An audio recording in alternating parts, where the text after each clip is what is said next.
Selamat datang di podcast Bidik. Jadi kita bincang-bincang pendidikan. Nah, jadi podcast kita ini akan membahas segala hal yang berkaitan dengan dunia pendidikan. Nah, bintang tamu kita kali ini adalah Bu Wiwin Winarsi. Beliau ini salah satu guru di SMA Negeri 4 di Pontianak. Jadi hari ini kita akan bicara sedikit ya tentang guru penggerak nih. Jadi kebetulan Bu Wiwin ini salah satu guru penggerak. Jadi kita mau tahu nih lebih jauh kira-kira guru penggerak itu apa sih? Nah, nanti akan kita bahas. Nah, Bu Wiwin, mungkin bisa dijelaskan dulu nih kira-kira kesibukan Bu Wiwin saat ini apa? Kan? Kesibukan saat ini saya hanya pengajar biasa, Bu Tuti. Hanya sekedar guru, ya. Hanya guru. Saya mengajar mata pelajaran kimia di SMA Negeri 4 Pontianak. Saya mengampu kelas 11 dan kelas 12 untuk saat ini. Dan saat ini kesibukan saya juga, saya sedang mengikuti pendidikan calon guru penggerak. Itu sudah, itu pendidikannya selama 9 bulan. Dan sudah kami lewati dari bulan Oktober, sudah 4 bulan. Masih ada 5 bulan lagi. Sudah 4 bulan ya, Bu ya? Ya. Oke, nah Kementerian Pendidikan dan Kebudayaan kan Kemendikbud yang menggelar kegiatan pendidikan guru penggerak nih, Bu ya? Iya, benar. Nah, kalau nggak salah saya itu kan seleksinya udah lama tuh dari Januari kalau nggak salah ya. Ya, dari Januari tahun lalu. Sebenarnya apa sih Bu guru penggerak itu, mungkin bisa dijelaskan? Jadi program guru penggerak itu salah satu programnya dari Mas Menteri Pendidikan. Nah, programnya Mas Menteri itu ada 7 episode Merdeka Belajar kalau nggak salah, yang tentang penghapusan UN, USBN, penyederhanaan RPP yang berlembar-lembar itu disederhanakan jadi 1 lembar, terus tentang dana BOS, PPDB. Nah, sekolah penggerak, lalu satu lagi itu tentang guru penggerak ada di episode ke-5 gitu. Sebelumnya ada Kampus Merdeka, lalu ada episode terakhir itu tentang dana pemerintah untuk perguruan tinggi kalau tidak salah gitu. Jadi guru penggerak merupakan episode ke-5 dan saya mengikutinya program tersebut gitu. Jadi semacam dan tujuannya gini ya, Bu Tuti. Ya, kayak sinetron, ada episode-episodenya, dan episode ke-5 ini perjalanannya cukup panjang. Jadi saya mau cerita sedikit nih Bu Tuti tentang guru penggerak. Awalnya kan saya daftar nih, karena sebelumnya udah dapat informasi tentang program guru penggerak ini. Tujuannya kan untuk melatih guru-guru agar menciptakan pembelajaran yang berpusat pada murid. Nah, yang saya alami selama ini kan dalam pembelajaran kimia itu kan susah untuk menarik minat murid yang beragam, itu kan susah. Jadi, kayaknya asik nih kalau ikut ini nih. Nah, gimana sih pembelajaran yang berpusat pada murid? Karena saya merasa pembelajaran yang saya lakukan tuh masih jauh sekali dari berpusat pada murid yang ada di benak saya. Lalu saya daftar, terus ikut seleksinya cukup panjang, ada 2 tahap, seleksi administrasi, lalu seleksi wawancara, seleksi tes mengajar, semua dilakukan secara online. Lalu pas muncul namanya kan, senang kan ya. Lalu diadakan lokakarya pertama untuk semua peserta pendidikan calon. Kami masih calon karena belum tentu lulus nih Bu Tuti selama 9 bulan pendidikan ini kan. Jadi awalnya nggak tahu pendidikannya 9 bulan. Setelah tahu pendidikannya 9 bulan, oh my God. Itu benar 9 bulan. Awalnya terasa berat sekali. Karena di samping tugas mengajar, mengajar daring itu kan jauh lebih berat daripada mengajar pembelajaran tatap muka. Di samping tugas mengajar, membayangkan selama 9 bulan, ternyata setelah dijalani itu ternyata tidak berat. Karena apa yang kita kerjakan pada saat pendidikan itu sejalan dengan tugas kita mengajar seperti itu. Jadi tidak ada beratnya sama sekali. Mungkin kalau orang awam mendengar 9 bulan, wah lamanya gitu. Tapi tidak berat karena ya mendukung kegiatan guru sehari-hari begitu. Ya, jadi selama kurang lebih 5 bulan ini Bu Wiwin ikut dalam program kegiatan guru penggerak, malah justru banyak sekali manfaat yang Ibu dapatkan ya dari kegiatan. Banyak sekali Bu, banyak sekali. Jadi dari apa yang sudah Ibu dapatkan selama kurang lebih 4-5 bulan itu, sebelumnya nih motivasinya apa dulu nih untuk Ibu ikut? Jadi kalau tadi kan Ibu bilang mau tahu kira-kira pembelajaran yang berpusat sama siswa itu seperti apa sih gitu ya Bu ya. Nah dari motivasi awal ini kan berarti Ibu inginnya pembelajaran yang dilakukan itu ada sedikit perubahan lah. Dari yang awalnya mungkin Ibu merasa bahwa pembelajarannya hanya sekedar ceramah ataupun mungkin diskusi, ada suatu hal perubahan yang ingin Ibu lakukan di kelas. Nah, kira-kira dari hal tersebut, apa nih yang selain hal tersebut, motivasi apa nih yang membuat Ibu ikut dalam kegiatan ini?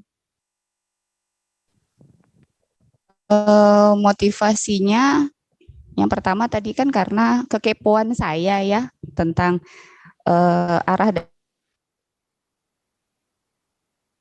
tujuan guru penggerak itu tujuannya menciptakan pembelajaran yang berbasis pada murid. Nah, motivasi yang lainnya itu ya seperti yang tadi Bu Tuti sampaikan, saya merasa saya ini sangat kurang dalam hal mengolah pembelajaran. Jadi pas ada penawaran guru penggerak di SIM PKB, itu saya langsung daftar dengan dalam upaya untuk meningkatkan kompetensi saya sebagai pengajar. Karena kan kita tahu semakin perkembangan zaman itu guru ini pengetahuannya itu gila-gilaan loh Bu Tuti. Jadi saya ini merasa orang lain bisa, kok saya tidak gitu. Jadi saya ingin mencoba, tujuannya ke depannya buat murid-murid saya juga seperti itu. Ya, jadi kita maunya harapan kita itu pembelajaran jadi memang cooperative learning ya Bu ya. Gitu ya. Artinya murid itu tidak hanya menerima, tapi juga ikut terlibat dalam proses perencanaan pembelajaran. Mereka dilibatkan, diikut sertakan sepenuhnya karena balik lagi ke pelajaran kimia yang susah. Itu kalau saya hanya mengajar, ngasih materi, memberikan materi, bla bla bla bla, oke kasih latihan soal, oke selesai. Siswa itu tidak akan merasa tertarik dengan kimia seperti itu. Buktinya lulusan-lulusan dari sekolah yang pernah murid-muridnya pernah saya ajar tuh yang masuk ke kimia tuh hitungannya sedikit. Kok sedikit?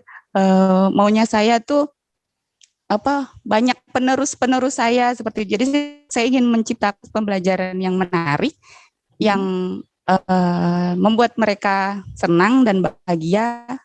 Otomatis kalau mereka udah senang belajar kimia, berpengaruh pada hasil belajar begitu. Ya, luar biasa Bu Wiwin nih motivasinya. Jadi sebenarnya saya juga merasakan sendiri Bu Wiwin. Jadi karena saya mengajar di salah satu universitas di Kalimantan Barat, yang memang di jurusan pendidikan kimia, yang minat untuk masuk ke kimia itu sendiri aja kurang gitu kan. Ternyata setelah ditelusuri, kita tanya-tanya sama mahasiswa kita, di awal mereka belajar kimia tuh memang pikirannya itu, oh ternyata kimia itu susah ya, kimia itu belajarnya agak rumit ya. Jadi saya rasa mungkin memang pengenalan di awal tentang kimianya itu juga harus menarik. Nah, mungkin Bu Wiwin nanti pembelajarannya nanti boleh kita ikutin nih. Pembelajarannya kayaknya menarik nih. Ya, Bu ya. Boleh, nanti kita berbagi. Nah, oke Bu, kira-kira program ini kan pasti diharapkan mempunyai pengaruh yang besar juga ya ke siswa ya. Kemudian kita juga harapkan bisa memberikan pengaruh juga ke guru. Menurut Ibu selama 5 bulan ini pengaruh apa saja yang sudah Ibu tularkan ke siswa Ibu, kemudian bisa dibagi nih ke guru-guru yang lain nih, dari program guru penggerak ini? Pengaruh kalau untuk ke siswa, Karena kan kami dalam program pelatihan pendidikan guru penggerak ini kan sistemnya on the job coaching. Artinya kita pelatihan tapi sambil bekerja. Ilmu yang kita dapat di pelatihan itu langsung diterapkan di pembelajaran. Nah, jadi semua tentang yang sudah dipelajari selama pelatihan ini langsung kami terapkan di pembelajaran, contohnya. Dalam contoh sederhana ini Bu Tuti, yang selama ini sebenarnya saya juga menganggapnya sepele, tapi itu sebenarnya penting untuk membentuk karakter murid, yaitu adanya kesepakatan kelas. Nah, adanya kesepakatan kelas. Selama ini kan guru hanya memberikan peraturan. Oh, ini loh Nak, selama pelajaran Ibu tidak boleh mengaktifkan handphone. Selama pembelajaran Ibu tidak boleh seperti ini, tidak boleh seperti itu. Banyak dari gurunya yang memberikan aturan. Nah, sebenarnya aturan yang di kelas itu hasil diskusi antara guru dengan murid. Apa inginnya mereka, disinkronkan dengan keinginan guru. Nah, terbentuklah sebuah kesepakatan kelas. Kesepakatan kelas itu nanti ditandatangani bersama, lalu ditempel di kelas. Nah, seperti itu. Otomatis semua aturan itu pasti akan dilaksanakan oleh mereka, karena itu mereka sendiri yang buat konsekuensinya, mereka juga harus tahu. Itu contoh simpelnya. Lalu ada juga tentang pembelajaran berdiferensiasi, itu yang kami terapkan di pembelajaran, bahwa pembelajaran itu harus mengikuti kebutuhan belajar di murid. Mereka inginnya seperti apa, minatnya kemana, tinggal bagaimana guru mengolah pembelajaran sesuai dengan minat, sesuai dengan gaya belajar mereka. Sebenarnya materi-materi yang kami peroleh di pelatihan ini udah dari zaman dahulu kala nih Bu Tuti. Dari zaman kita kuliah, sudah ada pembelajaran berpusat pada murid, pembelajaran yang student centered, kan dari zaman dahulu kala. Cuman biasanya kan kalau pelatihan ya kan hanya ilmunya saja, tapi tidak ada praktek. Prakteknya itu udah diserahkan ke guru masing-masing. Nah, tapi kami di pendidikan ini, selain mendapatkan ilmu, itu langsung kami tuangkan di pembelajaran, dan kami buat dalam bentuk artikel, kami buat dalam bentuk infografis seperti itu. Artinya apa yang sudah kami lakukan itu kami laporkan. Jadi tidak hanya sekedar mendapatkan ilmu. Biasanya kan kalau kita seminar atau pelatihan, menciptakan pembelajaran yang menarik. Kita duduk kan, materi nyampaikan seperti ini, bla bla bla bla. Udah selesai pelatihan, udah pulang. Kadang tidak kita terapkan dalam pembelajaran kita. Nah, tapi yang pendidikan guru penggerak ini wajib diterapkan di pembelajaran. Nah, itu yang membuat kami merasa semakin terpacu dan tertantang untuk menciptakan pembelajaran yang berpusat pada murid gitu. Wow, itu ini pengaruhnya keren sekali nih. Pengaruh pada murid itu diharapkan dapat membuat mereka merasa bahagia, merasa senang belajar. Otomatis kalau mereka senang dalam pembelajaran atau mereka merasa senang dalam situasi belajar di sekolah, pasti berpengaruh pada peningkatan hasil belajar. Nah, setelah itu mereka juga akan merasa dihargai gitu. Oh, ternyata guru ini menghargai saya, bukan hanya sebagai murid, tapi sebagai teman. Apalagi kalau siswa SMA ya, artinya sudah beda. Kadang sebagai teman, kita jadikan sebagai teman, kadang kita jadikan sebagai anak. Jadi mereka merasa dihargai seperti itu. Terus kalau sesama guru, ini kebetulan di SMA Negeri 4 Pontianak itu kami pernah melakukan dari tim penggerak, itu kami ada 2 orang di sekolah, itu pernah mengadakan semacam penyampaian ke guru-guru yang lain. Nah, ini program kami seperti apa, yang sudah kami peroleh seperti apa, pengimbasan. Nah, jadi sudah kami lakukan pengimbasan ke guru-guru lain, dan secara berkala juga dipantau oleh kepala sekolah begitu. Oke, jadi yang menjadi catatan saya tadi bahwa ternyata selama ini guru mau guru seperti ini A B C D, tapi nggak pernah bertanya ke siswa maunya siswa seperti apa gitu ya. Contohnya aja membuat benar gitu ya. Jadi aturan di kelas misalnya guru maunya A, B, C, D, tapi nggak bertanya ke siswa. Jadi aturannya kamu maunya seperti apa gitu. Nah, Iya eh, benar. tadi menarik sekali kalau menurut saya. Jadi memang harus ada timbal balik antara guru dan siswa. Jadi guru maunya seperti apa, siswa maunya seperti apa. Nah, nanti bisa apa namanya, dilihat kira-kira mana nih yang bisa dipakai di kelas. Kira-kira seperti itu Iya ya Bu benar Win ya. sekali. Mm-mm. Terus kemudian dari apa yang Bu Uwin sampaikan, mungkin bisa juga ditanyakan ke siswa pembelajarannya mau kayak gimana nih, Iya betul sekali. mau model apa namanya, demonstrasi atau mau model game, mungkin bisa ditanyakan nih kali Bu ya ke Iya siswanya. betul sekali. Mm-mm. Jadi kita tidak melulu mengikuti kemauan siswa, tidak. Cuman merdeka belajar artinya di sini kan memerdekakan siswa dalam artian membuat mereka bahagia, mengikuti kemauannya, tetapi tetap dibatasi oleh guru. Kan guru yang lebih paham batasan-batasannya seperti apa. Intinya membuat mereka bahagia dalam belajar itu. Ya, oke. Eh, Kemudian dari apa yang sudah Ibu sampaikan tentang guru penggerak ini kayaknya menarik menjadi salah satu peserta dari guru penggerak ya Bu ya, karena Ya, dari yang Ibu pasti. sampaikan dari awal sampai akhir itu berkaitan ternyata dengan kegiatan pembelajaran di sekolah, kemudian berkaitan dengan kemampuan skill, peningkatan skill guru lah gitu ya. Kemudian penciptaan lingkungan belajar yang menyenangkan bagi siswa, yang akhirnya siswa menjadi leader ownership lah di situ. Jadi ada perasaan memiliki pembelajaran, jadi ingin belajar atas niat sendiri. Nah, Betul kalau sekali. misalnya kita mau jadi guru penggerak nih Bu, kira-kira caranya gimana nih? Eh, Caranya ini program di bawah Kemendikbud. Tiap guru itu kan ada akun SIM PKB nih Bu Tuti. Nah kalau di persyaratan kita secara dapodik itu memenuhi, nanti akan ada undangan secara otomatis dari Kemendikbud. Tapi tidak semua wilayah di Indonesia itu memiliki kesempatan. Makanya ini langka sekali. Dan untuk Kota Pontianak itu nanti sekarang sudah mulai dibuka untuk angkatan keempat. Kebetulan saya ini angkatan pertama. Angkatan kedua, ketiga tidak ada untuk Kota Pontianak. Nah, angkatan keempat ini ada lagi Kota Pontianak sebagai daerah sasaran. Pendaftarannya mulai tanggal 1 Maret sampai 8 Mei tahun 2021. Iya, pendaftarannya jangka waktunya lama dari 1 Maret sampai 8 Mei. Untuk guru-guru di Kota Pontianak, baik SD, SMP maupun dari TK bisa. Soalnya ada teman penggerak juga dari guru TK, SD, SMP, SMA yang memiliki akun SIM PKB itu bisa mendaftar. Pendaftarannya gratis, pendidikannya juga gratis, ilmunya yang didapat banyak sekali. Dan yang menjadi poin penting adalah guru penggerak ini diharapkan menjadi pemimpin pendidikan, pemimpin pembelajaran maksudnya Bu Tuti.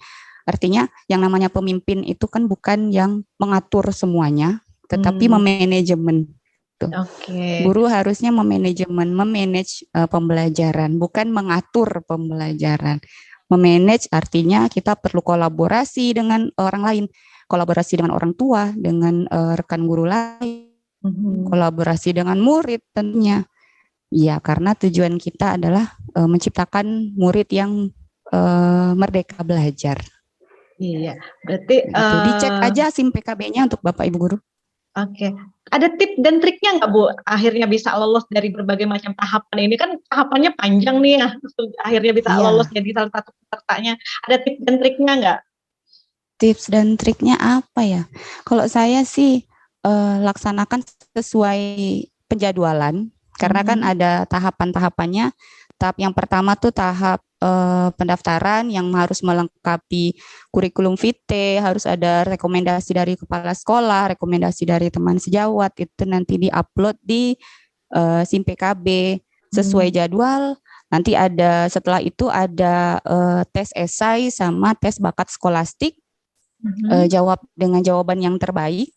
Nah, nanti tahap 1 nih ada pengumumannya Bu Tuti. Jadi Oh. tidak semua peserta itu langsung mengikuti tahap 1, tahap 2, tidak. Mengikuti tahap 1 dulu, nanti ada pengumumannya kita lolos atau tidak. Kalau lolos kita lanjut ke tahap 2. Nah, tahap 2 itu simulasi mengajar dan wawancara. Ini dilakukan secara daring. Yang menjadi asesornya itu kemarin saya dari P4TK, karena untuk daerah Kalimantan itu di bawah P4TK IPA gitu. Jadi yang menjadi asesornya mereka, kita mengajar, ada 2 orang asesor di depan kita secara daring. Nah, Begitu, mengajar lah. Hah? Mengajar seperti biasa. Gimana? Iya. Dan wawancara. Dan tinggal nunggu hasilnya. Laksanakan sesuai jadwal dan lakukan yang terbaik yang kita bisa. Gitu. Jadi intinya adalah lakukan yang terbaik dan semaksimal mungkin ya Bu ya. Jangan setengah-setengah. Betul, dan harus niat dari hati. Kalau kita enggak niat dari hati, pasti melaksanakannya juga asal-asalan gitu, Bu Tuti. Oke. Totalitas. Totalitas, betul sekali. Betul sekali. Totalitas profesional ya Bu ya. Iya, betul, harus. Oke, terima kasih Ibu. Jadi memang dari apa yang sudah kita bicarakan selama beberapa menit ini, banyak sekali ilmu-ilmu baru yang saya dapatkan dari Bu Wiwin. Jadi memang pembelajaran itu harus kita buat semenarik mungkin sehingga nantinya siswa merasa semangat untuk belajar, bahagia untuk belajar, dan akhirnya ilmu yang disampaikan oleh guru itu nyantol di otak mereka gitu kan, nggak cuma sekedar hari ini diterima, besoknya udah lupa. Betul sekali. Dan kita sebagai guru, kalau saya pribadi nih Bu Tuti ya, saya suka memposisikan diri saya sebagai siswa. Nah, kalau saya mengajar seperti ini, murid saya suka atau enggak? Ternyata saya memposisikan diri saya sebagai siswa, saya tuh enggak suka, itu enggak akan saya lakukan begitu. Jadi sering-seringlah bercermin kalau kita ini sebagai siswa, kalau kita diajarkan dengan cara demikian, kita suka atau tidak. Kalau misalkan kita merasa suka, ya udah teruskan. Nah, kalau kita merasa enggak suka dengan cara mengajar kita seperti itu, jangan teruskan. Apalagi siswa kita kan, yang zamannya itu sangat berbeda dengan zaman waktu kita sekolah dulu, begitu. Kita mengikuti kodratnya mereka di zaman yang sekarang seperti apa, kita ikuti alurnya, tapi dengan batasan-batasan yang guru itu sudah tentu lebih paham dari mereka, begitu. Ya, ngikutin sesuai perkembangan zaman, tapi tidak melupakan segala macam etiketnya juga ya Bu ya. Betul sekali. Baik Bu Wiwin, terima kasih banyak untuk waktunya sudah hadir di podcast Bidik. Bincang pendidikan, mudah-mudahan di lain waktu nanti kita bisa ketemu lagi ya. Untuk yang ya,